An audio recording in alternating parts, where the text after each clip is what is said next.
Umabot sa halos 7 bilyong piso ang halaga ng drogang natagpo ang palutang-lutang sa dagat na sakop ng Pangasinan at Ilocos Sur. Ayon po yan sa PIDEA.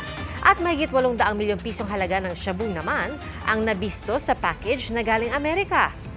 Saksi, si Marisol Abduraman.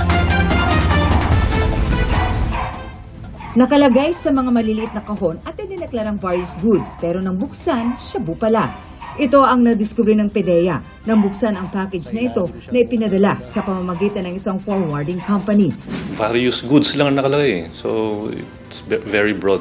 Unlike yung mga iba na nakakonceal sa coffee maker, mga equipment.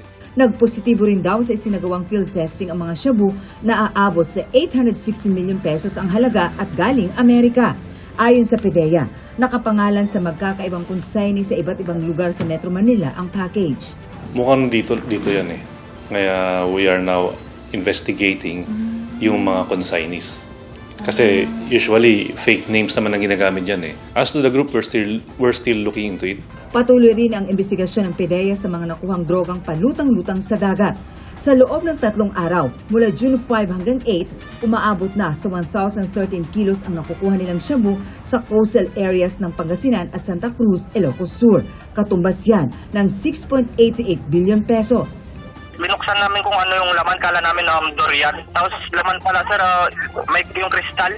Are there more? Are we expecting more? We are still scouring the area kung meron pang natira. So hopefully may mga recover pa tayo. Bago nito, may nakita rin nasa 1.2 bilyong pisong halaga ng floating shabu sa dagat sa Zambales noong May 29. Paniwala ng PIDEA, galing yan sa tinatawag na Golden Triangle sa Southeast Asia. Ito yung boundaries of Myanmar, Thailand, and Laos. Diyan kasi yung mga malaki ang production ng shabu. Isang transnational drug syndicate daw ang nasa likod sa mga na-recover na nakalutang na mga shabu. Pero hindi na muna nagbigay ng detalyang PIDEA. Pero malaking grupo raw ito na nag-ooperate sa Asia, sa Pacific region, maging sa North America at Europa. Meron daw umbrella organization ang mga ito at may mga local counterparts sa iba't ibang bansa, kabilang ang Pilipinas.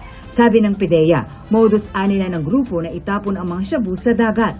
They were expecting na yung local contact would come and get this suspected shabu.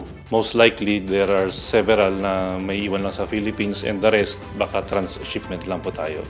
Patuloy ang investigasyon ng PIDEA sa sinasabing mga floating shabu.